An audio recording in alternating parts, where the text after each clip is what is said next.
ይቺ ምድር ለሰዎች ልጆች የተፈጠረች አይደለችም። መሬቱ ይንቀጠቀጣል፣ ንፋሱም ደግሞ አጥንት ድረስ ዘልቆ ይበርዳል። አይስላንድ የእሳት ፍልሚያ ሜዳ በአትላንቲክ ውቅያኖስ መሃል በብቸኝነት የምትገኝ በማንኛውም ሰከንድ ልትፈነዳ የምትችል የጊዜ ቦምብ ናት።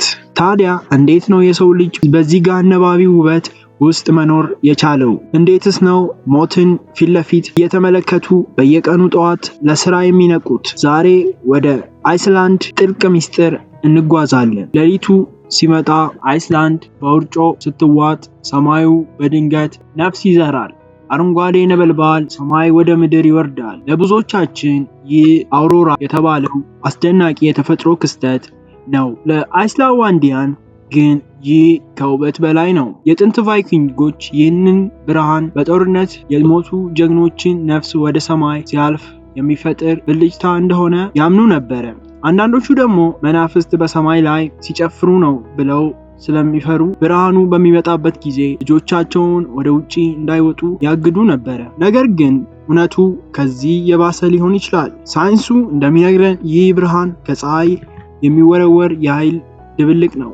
ይህ ኃይል የምድር መከላከያ ሰብሮ ቢገባ ምን ሊፈጠር ይችላል? ይህ ውበት በስተጀርባው የዓለምን የኤሌክትሪክ እና የኮሙኒኬሽን መረብ የማጥፋት አቅም ያለው ስውር አደጋ ይዟል። በአይስላንድ ሰማይ ላይ የሚጨፍሩት እነዚህ መናፍስታዊ ከስራቸው ላለው ሌላ አደጋ ማስጠንቀቂያ ናቸው። ምክንያቱም ሰማዩ ሲያበራ መሬቱ መፍላት ይጀምራል።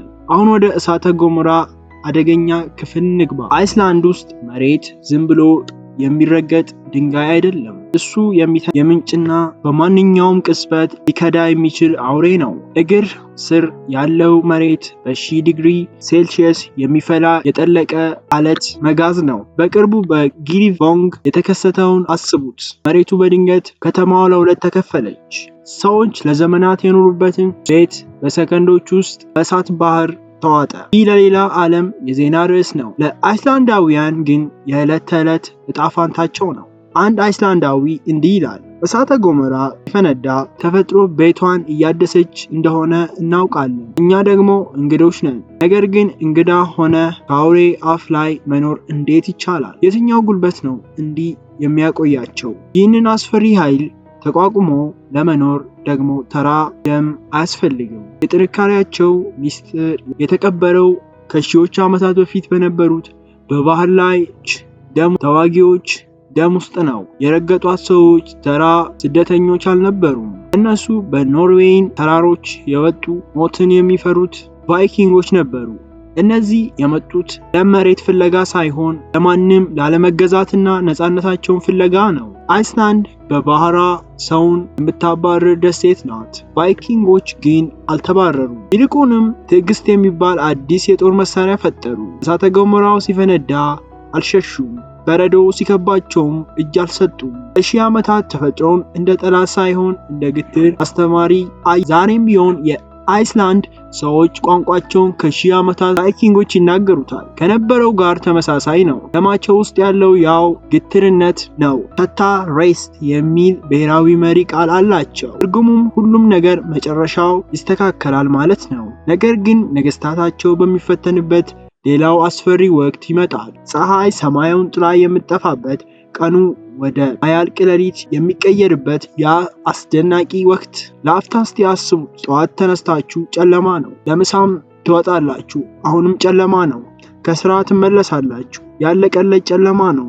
በአይስላንድ ክረምት ፀሐይ ለወራት ደህና ሁን ትላለች።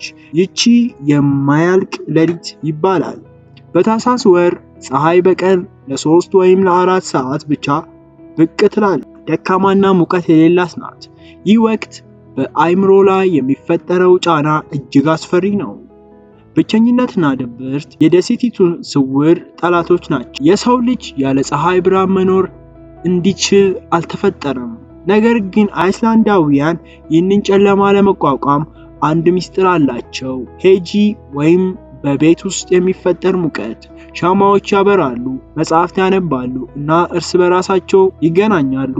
ነገር ግን በዚህ በጨለማ ተዋጠውና ሰው በሌለበት ምድረ በዳ ውስጥ ሰዎች ብቻቸውን እንዳልሆኑ ያምናሉ።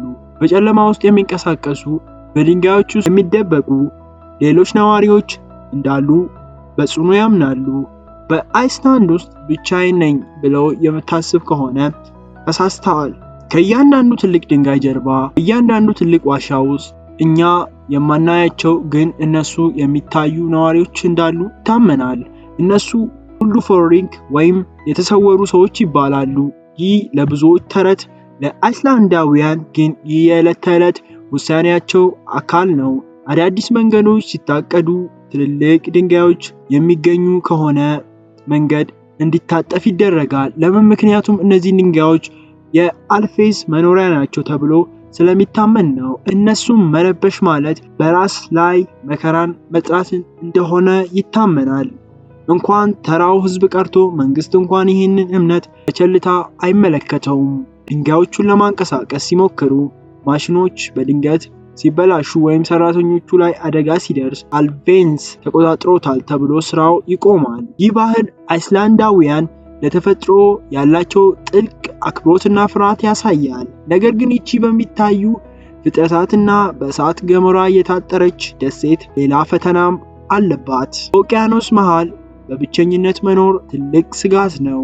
አይስላንዳውያን ውብ ናት፣ ነገር ግን ይህ ውበት ዋጋ አለው። በአትላንቲክ ውቅያኖስ መሃል እንደ እስረኛ ተገልላ የምትገኝ ደሴት ናት። በአቅራቢያዋ ያለችው ግሪንላንድ እንኳን በመቶዎች የሚቆጠሩ ኪሎሜትሮችን ትርቃለች። ይቺ መገለል አይስላንዳውያን በዓለም ላይ ካሉ እጅግ ውድ ሀገራት ተርታ እንድትሰለፍ አድርጓታል። እዚህ ሀገር ውስጥ የምትመገቡት አብዛኛውን ነገር ከውጪ የመጣ ነው። አንድ ፖም ወይም አንድ ቲማቲም በሺዎች የሚቆጠሩ ኪሎሜትሮችን አቋርጦ ካልመጣ በስተቀር ጠረጴዛዎቻቸው ላይ አይደርስም። አስቡት፣ አንድ ቀን ዓለም አቀፍ በራሪዎች መርከቦች ቢቆሙ ይቺ ደሴት በሳምንታት ውስጥ የራሷን ምግብ ትጨርሳለች። እንደ አውሮፓውያን አቆጣጠር በ2010 የኤቫንጀሎኮል ሲፈነዳና የአውሮፓውያን ሰማይ በጭስ ሲያፍነው አይስላንዳውያን ከዓለም ተቆርጠው ቀሩ።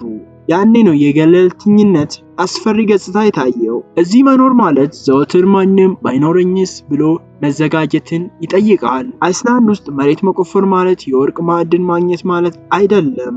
ይልቁንም ነጭ ወርቅ ወይም የሚፈላ ውሃ ማግኘት ነው። እግር ስር ያለው መሬት 100 ዲግሪ ሴልሺየስ በላይ በሆነ የሙቀት መጠን እየተንተከተከ ነው። ይህ ኃይል ለሌላው ዓለም አደጋ ነው። አይስላንዳውያን ግን ታላቅ በረከት ነው።